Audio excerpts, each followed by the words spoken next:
Claudio Petruzzi, digo Petruzzi porque hay doppia Z.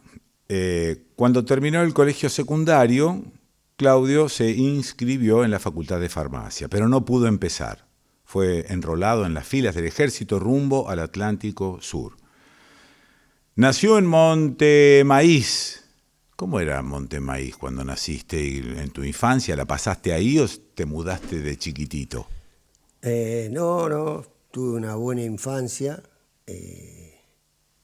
y a los 16 años dejé Montemaíz. Ah, bueno. Pero la familia quedó en Montemaíz. O sea que bicicleta, libertad, mariposa, campo. Pelota. La pelota de fútbol. Fundamental. La pelota, la plaza Bueno. y los sueños. Claudio integró el regimiento 25º de Infantería que desembarcó en Malvinas el 2 de abril de 1982. Tenía 18 años. Bueno, el dato que sigue es que luego de la guerra estudiaste medicina, te recibiste de médico. Así es. Pero volvamos ahí a esos 18 años. ¿Cómo era el sentimiento que tenías en ese momento? Me están llevando a un matadero, voy a luchar por la patria, viva la soberanía, qué miedo que tengo, digamos. Bueno, en realidad, primero, antes de esa etapa, hay una historia que es esto que te digo. Bueno, yo nací en la provincia de Córdoba, Sí. en Montemaíz. A los 16 años lo dejé para venir a Rosario. En realidad mi ilusión, esto yo te decía de los sueños, Sí. tenía que ver con, bueno, poder jugar al fútbol en un equipo profesional. Se abrieron las puertas de las inferiores en Central, así que en el 80 me vine para acá, cargado una valija llena de sueños. De sueños. Y bueno, hice cuarto y quinto año del secundario.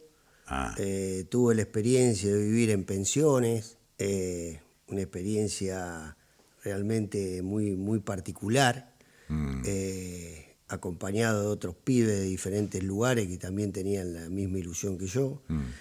El colegio secundario donde terminé fue el Normal 3. El que tiene la pileta. El que tiene la pileta y que tenía el gimnasio con parqué y grandes jugadores de vóley. Sí, señor. Y bueno, hoy en el Normal 3, por gestión de algunos ex compañeros y demás, hay una placa que me recuerdan como ex soldado combatiente en Malvinas, un gesto que siempre agradezco. Y bueno, en el 81 termino el secundario, pero a mitad de año había ocurrido lo que en ese momento muchos por ahí estábamos esperando con cierta ansiedad, porque un poco definía los pasos a seguir, que era el sorteo para el servicio militar. Claro, ¿qué número te tocaba? ¿Qué número te tocaba? Y eso jugaba en qué iba a pasar al año siguiente. Me acuerdo. A mí me tocó el 581, una mañana, estando en el colegio. Eso era ejército hasta Ejército, ahí, ¿sí, no? Ejército, sí, por eso el destino fue el RI 25 de Colonia Sarmiento. Bueno, a mí me quedaba una posibilidad por ahí que era quedarme por estos lados, por el hecho de estar en las inferiores de Central. En ese momento, por ahí te tocaba el servicio militar en las cercanías para poder seguir entrenando y demás. Sí, y también existía, no sé si ya en ese momento se había abolido o no, una cuestión que era pedir prórroga. Si vos te inscribías en una facultad, claro, por ejemplo, podías pedir prórroga. Sí, yo en realidad no llegué a eso porque terminaba el secundario y todavía no había ingresado a la facultad. Ah, claro. Y bueno, por esas cosas del destino, yo tenía domicilio en Granadero Baigorria, que vivían mis abuelos y mis tíos de parte materna, pero el cambio de domicilio nunca se hizo. Entonces mi destino fue el regimiento de Holberg, en la provincia de Córdoba, y de ahí ¿En qué fecha Sarmiento. ingresaste? Yo ingreso al servicio militar el 2 de febrero del 82. Ajá. Del 82, el 2 de febrero. Por eso, bueno, los últimos tiempos en el 81 era la despedida en parte de Rosario, claro. y dejar un poco esa ilusión de jugar al fútbol porque me esperaba un año de servicio militar. Hasta ese momento Malvinas no era centro de atención para nada. No, para nada, para nada. Cuando nosotros llegamos al regimiento era como toda incorporación. Sí. Un poco la elección era qué ibas a hacer. Yo en realidad, al cruzarme con un compañero de mi pueblo que había un año antes que yo, que él se estaba yendo del servicio militar y yo entrando, me dice, anotate en la compañía de servicios. Me anoto en la compañía de servicio y bueno, elijo como destino enfermería. Ya pensando por ahí uno, yo siempre digo de no cerrar puertas, si uno tiene la posibilidad de no cerrar. Yo un poco cuando me toca y sabía que era un año de servicio militar obligatorio, yo pensaba en las puertas que me podían ir quedando entreabiertas y cerradas. ¿Y algo que venías imaginando desde antes o una especie de pequeña dirección? Yo por eso me había notado, o sea, mi idea de estudiar estaba, yo sabía que en el fútbol era un año, perder un año en inferiores significaba perder mucho terreno. Claro. Tenía una idea por las amistades y demás. Uno en los pueblos a veces sueña también con irse a la posibilidad de poder ir a estudiar y dejar a fines del secundario el pueblo, ¿no? Tenía muchos compañeros y compañeras que se iban, entonces yo dejé esa puertita en el estudio, en un estudio superior. Y de ahí fue la idea de anotarme en farmacia, que tenía que ver un poco con la situación que uno vivía en ese momento. O sea, uno la peleaba, vivir en la pensión, era época un ingreso restricto en la facultad, y tenía todo un costo, había que pagar los cursillos y demás, y por ahí la moneda no alcanzaba. Mi familia, mi viejo, clase media trabajadora, mi viejo era chapista, y mi vieja ama de casa. Y bueno, entonces me había anotado en farmacia. Y cuando llego al servicio militar me anoté en enfermería, más o menos para seguir una línea. Sí. No sabía qué iba a ser el futuro, ¿no? Sí. Y bueno, como vos me decís, preguntás, en realidad Malvinas, por supuesto, no existía. La llegada al servicio militar fue el primer mes de instrucción. Lo hicimos en un lugar en el sur, donde rodeado de álamos, un campamento donde había muchos álamos. Por las fechas que manejás, no hubo mucha instrucción. Fue un mes tuvimos la propia instrucción que se hace durante un mes. Después volvimos al regimiento y ya a fines de marzo, en la última semana de marzo, a nosotros es como que volvemos a los lugares iniciales. Porque yo en realidad, cuando vuelvo a la instrucción, en lugar de volver a enfermería, voy a la parte de conjunto a los choferes. Fines de marzo volvemos al lugar de origen, que el mío era enfermería. Y ahí estamos una semana donde realmente no sabíamos qué iba a ocurrir. Era una situación totalmente atípica para lo que se vivía.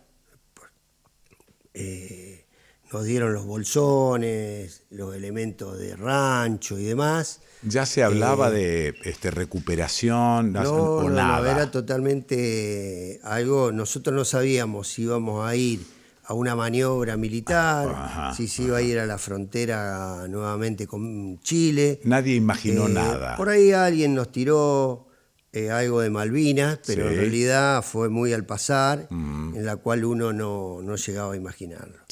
Y bueno, fue así que el 1 de abril,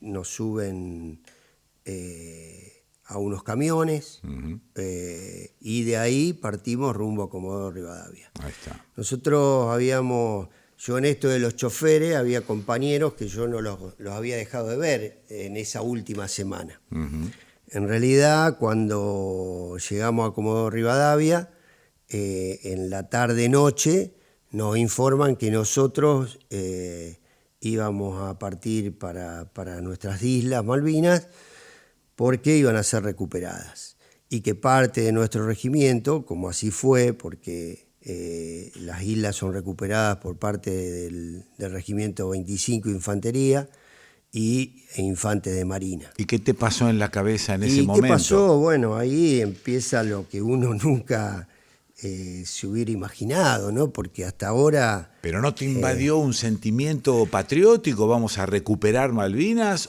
Sí, o más sí, ¿a dónde vamos? Pero una de las cosas que más me impactó fue esto de pronto que se presente la situación vida o muerte.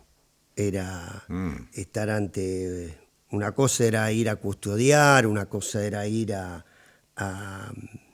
hacer una maniobra y otra realmente pero ir a hasta estar ese enfrente de un enemigo, ¿no? Compañerito, hasta ese momento los ingleses no iban a venir, por lo tanto No, pero los íbamos a ingleses hacer estaban. una toma. Los ingleses estaban en ese momento, estaba la base militar de Malvinas, ¿no? Sí. Y bueno, uno imaginaba que en ese momento quienes no habíamos dejado de ver en el regimiento iban a estar en esa madrugada, iban a estar combatiendo, ¿no? Y que a la mañana siguiente nosotros íbamos a pisar el suelo de Malvinas y que probablemente iba a haber combate o no sabíamos qué esperaba. ¿Miedo? Y el miedo aparece, claro que aparece. Decir que uno no tiene miedo a perder la vida, en mi caso, desde lo personal, sería una hipocresía negarlo, ¿no? O sea, la situación de guerra te pone frente a la muerte y todos deseamos vivir.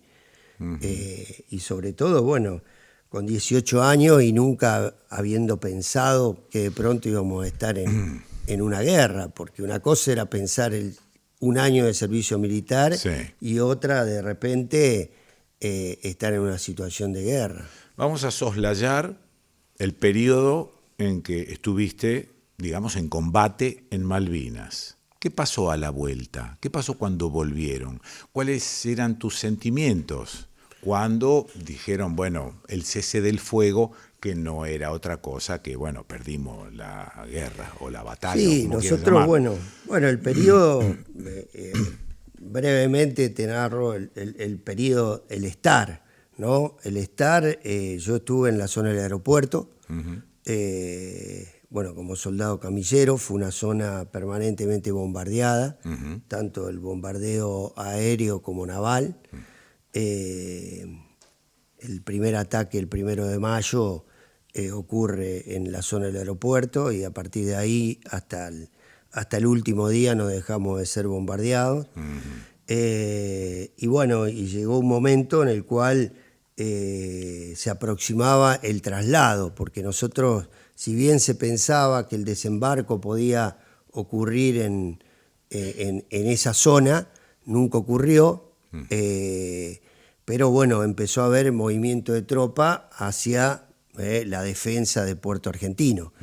Y bueno, y nosotros llegaba el momento de abandonar esa trinchera para ir a combatir en defensa de Puerto Argentino.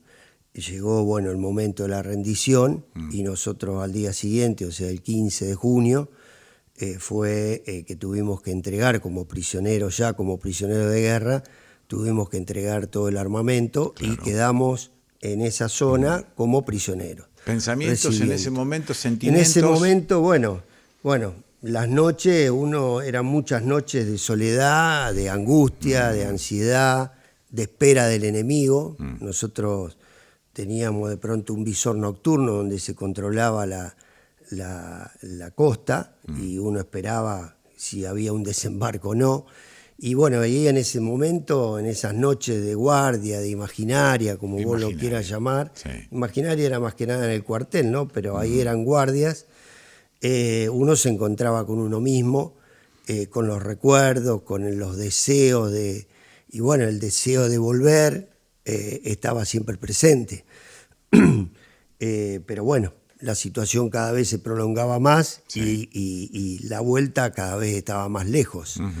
Y bueno, cuando se termina el final el final de la guerra era volver a tener una esperanza de vida, ¿no? Más allá del dolor que uno sabía Sí, por las pérdidas claro. y por todo lo que había ocurrido, ¿no? Sin duda, y la pérdida de, bueno, que era una derrota y que la derrota, bueno, después se fue haciendo sentir por ahí cada vez más, ¿no? Pero desde lo personal también jugaba esto bueno, de volver a la vida, porque Claro. el salir del infierno de la guerra es volver a la vida. De alguna manera el estoy vivo, terminó la guerra, estoy vivo, era casi un alivio. Fue un alivio que después se transformó en culpa. Ajá. Después se La transformó culpa en de culpa. haber quedado con vida. La culpa de volver con vida. Sí. La culpa de volver íntegro, sin secuelas. Sí. El pensar de que, bueno, hubo compañeros que dejaron la vida, Sí, sí. hubo compañeros que vinieron con secuelas que nunca, o que les cambió totalmente su vida. ¿No te se transformó en una desequilibró culpa psicológicamente? Y los primeros tiempos sí. Ajá. Los primeros tiempos ¿Tuviste sí. ayuda? ¿Recibiste ayuda? En realidad, bueno, yo al regreso empiezo a tratar de abrir esas puertas que uno había dejado un poquito Eso. entreabiertas, ¿no? Había motivos. Ni bien vuelvo, que eso fue en septiembre, o sea, esto ya una vez terminado y dado de baja del servicio militar y volver Sí. a la vida civil, ¿no? Claro. Yo volví en un avión a Córdoba con un compañero, que habíamos sido compañeros de trinchera, de Oliva,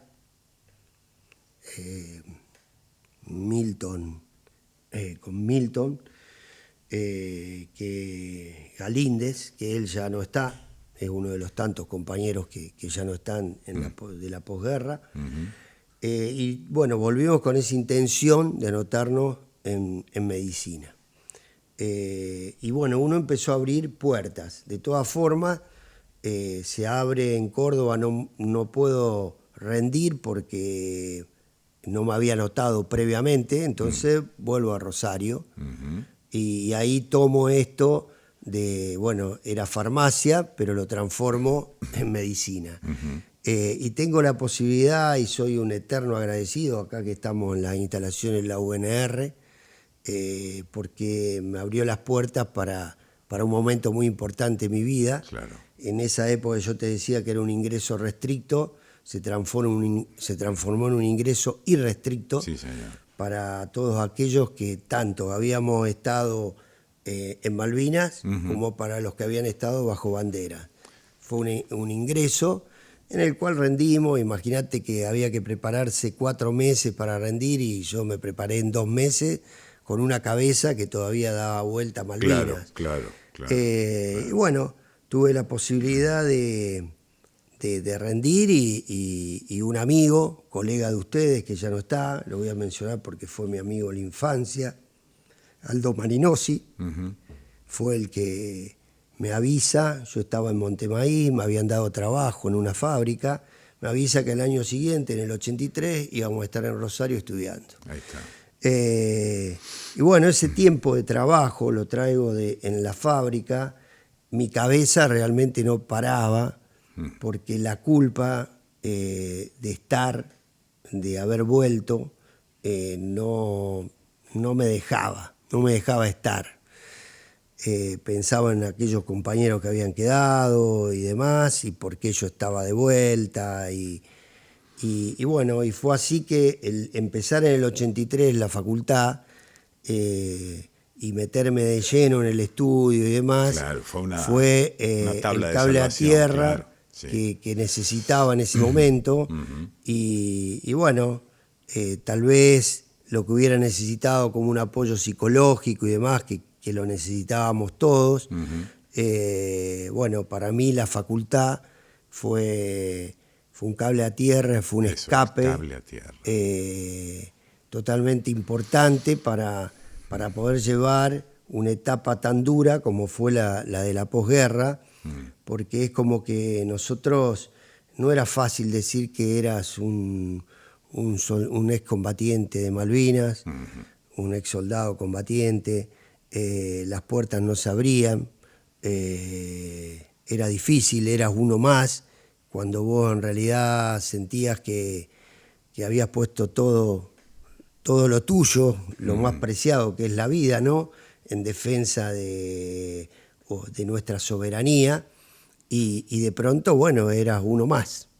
Era uno más en la calle, era uno más. Sí. Sí, uno más y en algunos casos uno menos. Y algunos uno menos. Entonces, corrieron, ¿no? y con esa mochila que yo te digo de culpa, nosotros quedamos muy pegados a una historia que no teníamos nada que ver, los soldados. Nosotros éramos civiles, éramos pibes que, bueno, la historia lo cuenta, cada uno tenía su actividad antes de Malvinas y cuando volvimos a ser civiles. Eso es. No teníamos nada que ver con la fuerza, o sea, con aquellos que tenían una carrera militar y bueno, quienes en ese momento habían decidido y quienes gobernaban hasta ese momento, ¿no? Pero nosotros quedamos pegados y fueron los primeros años fueron muy duros porque uno no encontraba los espacios. Yo lo encontré en la facultad, pero después también sufrí como tantos. En algún momento hubo alguien que te dijo el loquito de Malvinas. Sí, señor. Me ocurrió, una vez terminado la facultad y ya estando como médico, yo estaba haciendo la residencia en uno de los hospitales acá de Rosario. Por esas cosas del destino y por determinadas cuestiones renuncié, y hubo quienes no entendieron que yo renunciara y me trataron de loquito de Malvinas. Claro. Después, por suerte, la historia se fue cambiando, fuimos encontrando espacios y en eso tienen que ver las instituciones. Yo siempre hago una mención especial a las instituciones de excombatientes porque se fue ganando la calle, se fue tratando de hacer visible lo invisible, dejamos de estar solos, se buscó a través de una militancia, se buscó un acercamiento a nuestro pueblo, ¿no? Y bueno, y eso fue muy sanador para nosotros, porque fuimos dejando de lado esa etapa de desmalvinización, esos años tan difíciles de la posguerra, donde muchos no pudieron seguir y decidieron otro camino. Tuvimos muchos suicidios, muchos compañeros suicidados, y otros que no encontraban un espacio. Y bueno, y a través de la lucha, a través de ganar las calles, nos fuimos encontrando con nosotros mismos para poder contarnos qué nos pasaba. Hasta el día de hoy yo me reúno con compañeros y me sorprendo con historias de cada uno, ¿no? Porque en cada uno de nosotros hay una historia que no es la misma en ninguno. O sea, mi historia no va a ser la misma de ningún otro excombatiente. Sí. Pero bueno, nos une un sentimiento, que es el haber estado en guerra, y en la cual tal vez la necesidad de darle una mano uno con otro, y de ahí aparece una herramienta como es la solidaridad, que fue lo que a nosotros nos acercó al pueblo, ¿no? A través de campañas de rondas nocturnas, de encontrarnos con gente en situación de calle y demás, donde hubo muchos compañeros que estuvieron a la cabeza de la militancia.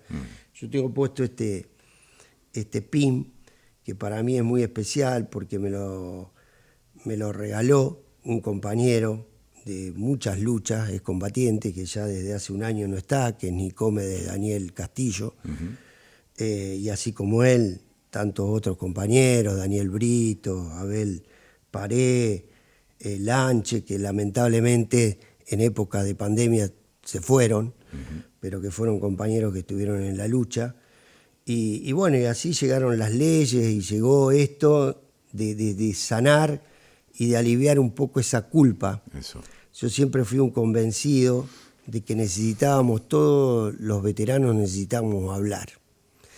En la época que no encontraba los espacios, porque cuando volvimos te decían, no, a un excombatiente, a un ex soldado combatiente, no le pregunten nada porque le va a hacer mal y le va a producir más dolor. Y era todo lo contrario. Todo lo contrario. En realidad nosotros necesitábamos hablar porque necesitábamos compartir. Yo te tengo que interrumpir porque el tiempo se me agota, pero esto que estás diciendo da un poco la pauta de cómo viniste contando todo desde el principio, esa necesidad de hablar, no hiciste una pausa, siempre tenés la pulsión de contar, y me parece que estás en lo cierto cuando decís lo que necesitábamos justamente era hablar y descargar. Gracias, Claudio, muy amable. Bueno, no, gracias a vos, Quique, y a todos los que nos acompañaron.